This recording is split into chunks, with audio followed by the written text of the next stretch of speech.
I think if you sat Modi ji down next to God, Modi ji would start explaining to God how the universe works. Right? Yes, and God would get confused that what have I created? मुझे लगता है कि अगर आप मोदी जी को भगवान के बगल में बैठा दें तो मोदी जी भगवान को यह समझाने लगेंगे कि यह ब्रह्मांड कैसे काम करता है और भगवान भी भ्रमित हो जाएंगे कि मैंने क्या बनाया है। जोहार, मैं आनंद कुमार और आप देख रहे हैं जनमन की बात। अमेरिका के दौरे पर गए राहुल गांधी ने अपने पहले ही भाषण में नरेंद्र मोदी को निशाने पर रखा। यह बयान कांग्रेस की नई कम्युनिकेशन स्ट्रेटजी की एक झलक है और इस स्ट्रेटजी में यह तय किया गया है कि अब मोदी पर ही सीधा हमला किया जाएगा और उन्हें ही मेन टारगेट रखा जाएगा। कर्नाटक के चुनाव में कांग्रेस की जीत हुई और हाल ही में आए CSDS लोक नीति और मूड ऑफ द नेशन जैसे कुछ सर्वे में राहुल गांधी की बढ़ती लोकप्रियता साफ दिखाई दे रही है।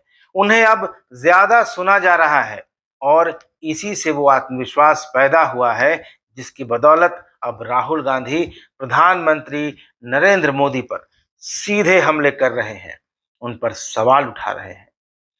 हालांकि राहुल गांधी द्वारा अपनी अमेरिका की यात्रा के दौरान पीएम मोदी और बीजेपी के नेतृत्व वाली केंद्र सरकार की लगातार आलोचना के बीच विदेश मंत्री एस जयशंकर ने कहा कि जब कोई देश से बाहर कदम रखता है तो राष्ट्रीय हित राजनीति से ज्यादा बड़ा हो जाता है। I try when I go abroad not to do politics abroad.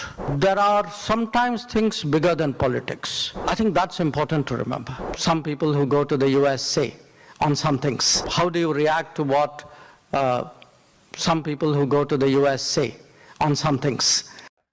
Jaishankar ने शनिवार को दक्षिण अफ्रीका के केप टाउन में प्रवासी भारतीयों से बातचीत के दौरान राहुल गांधी पर तंज कसते हुए कहा कि वह अपने बारे में बोल सकते हैं क्योंकि वह विदेश यात्रा के दौरान राजनीति में नहीं है।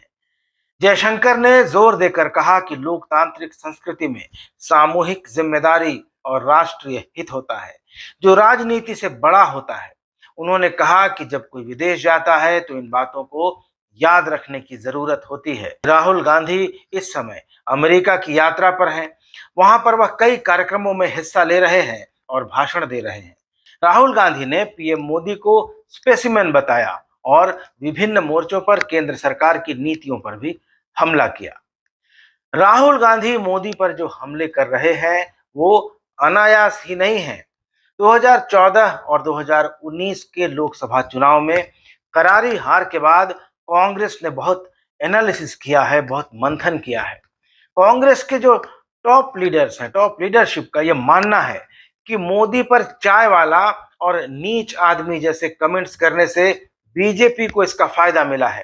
कंक्लूजन यह निकाला गया, निष्कर्ष यह निकाला गया कि मोदी पर इस तरह के बयानों से कांग्रेस को चुनाव में नुकसान हो रहा है। हालांकि यह बयान कांग्रेस नेता मणिशंकर अय्यर का व्यक्तिगत बयान था, न कि कांग्रेस का। इसके बावजूद राहुल गांधी इससे अलग राय रखते थे। कांग्रेस से जुड़े सूत्रों का कहना है कि राहुल गांधी का पहले दिन से यह मानना है कि किसी को भी प्रधानमंत्री पर हमला करने और उनसे सवाल पूछने से संकोच नहीं करना चाहिए, कोई परहेज नहीं करना चाहिए। तो सवाल यह है कि कांग्रेस ने मोदी पर हमले की यह नई स्ट्रेटजी, यह नई रणनीति क्यों बनाई है? तो इसका जवाब यह है कि मोदी सरकार को सत्ता में आए अब 9 साल हो गए हैं। कांग्रेस को लगता है कि वोटर्स का, मतदाताओं का एक बड़ा हिस्सा बीजेपी सरकार से परेशान है, तंग है और वो चाहता है कि प्रधानमंत्री से अब सवाल पूछे जाने चाहिए। कांग्रेस ने इसी वोट बैंक को भुनाने के लिए नई रणनीति, नई स्ट्रेटजी बनाई है।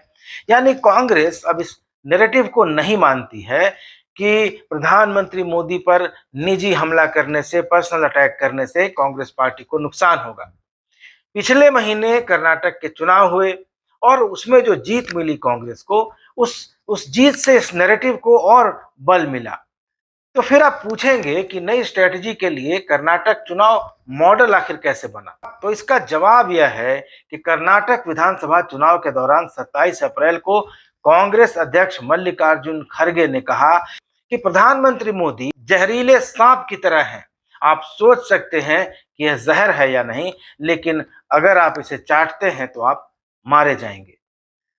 प्रधानमंत्री मोदी ने 29 अप्रैल को कर्नाटक के बीदर जिले के हुमनाबाद में एक जनसभा को संबोधित करते हुए कहा कि किसी ने मेरे खिलाफ इस्तेमाल किए जा रहे इस तरह के अपशब्दों की सूची बनाई और मुझे भेजी। अभी तक कांग्रेस के लोग 91 बार यानी 91 बार अलग अलग तरह से मुझे अपशब्द कह चुके हैं।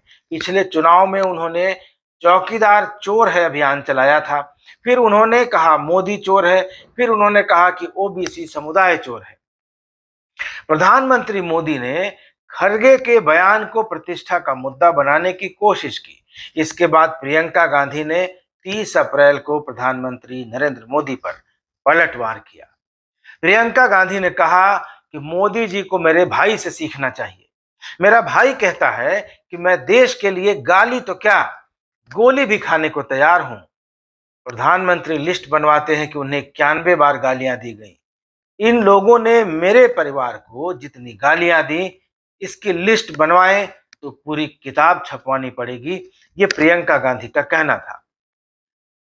तो इस पूरे एपिसोड के बावजूद कांग्रेस को कर्नाटक चुनाव में मजबूत बहुमत मिला।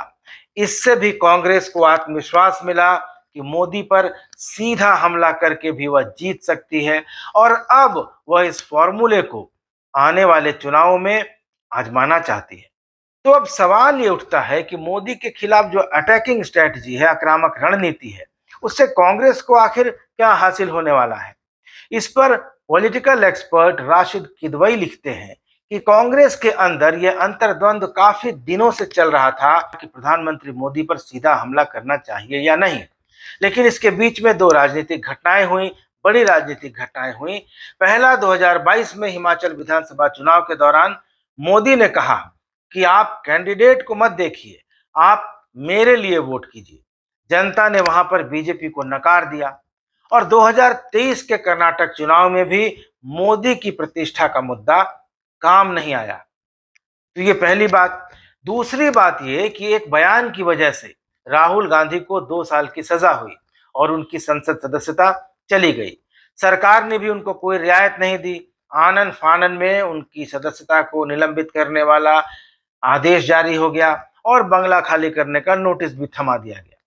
इन दोनों घटनाओं से कांग्रेस का नजरिया बदल गया, कांग्रेस का पर्सपेक्टिव बदल गया। कांग्रेस को अब लगता है कि जब भी राष्ट्रीय स्तर पर चुनाव होता है, वहां प्रधानमंत्री मोदी की छवि सबसे महत्वपूर्ण होती है। ऐसे में प्रधानमंत्री पर हमला करना ही सबसे अच्छी स्ट्रेटजी होगी, सबसे अच्छी रणनीति होगी। यानी प्रधानमंत्री मोदी की इमेज पर डेंट लगाना होगा।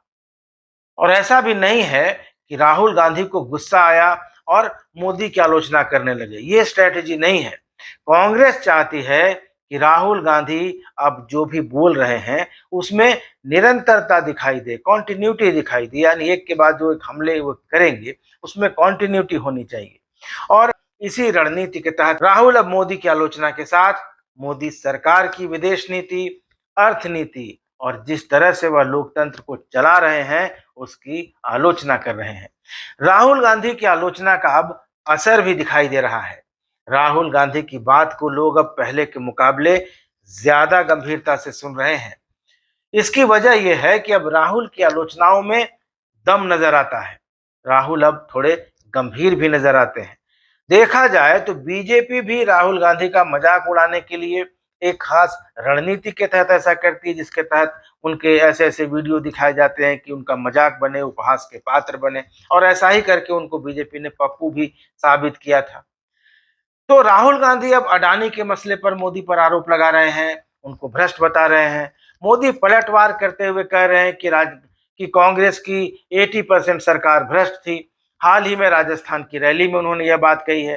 कर्नाटक विधानसभा चुनाव के दौरान भी उन्होंने ऐसा ही कहा था। यानी अब दोनों पक्ष यानी कांग्रेस और बीजेपी, राहुल और मोदी एक दूसरे पर भ्रष्टाचार के आरोप लगा रहे हैं। राष्ट्रीय स्तर पर अब यह बहस चल रही है। देश की जनता देख रही है, समझ रही है। कर्नाटक में हमने देखा कि जनता ने गैर बीजेपी शक्तियों की बात मानी और बीजेपी की बात नहीं मानी, उसको नकार दिया। इसी साल 4 राज्यों में चुनाव होना है। इनमें राजस्थान, मध्य प्रदेश, छत्तीसगढ़ और तेलंगाना शामिल हैं।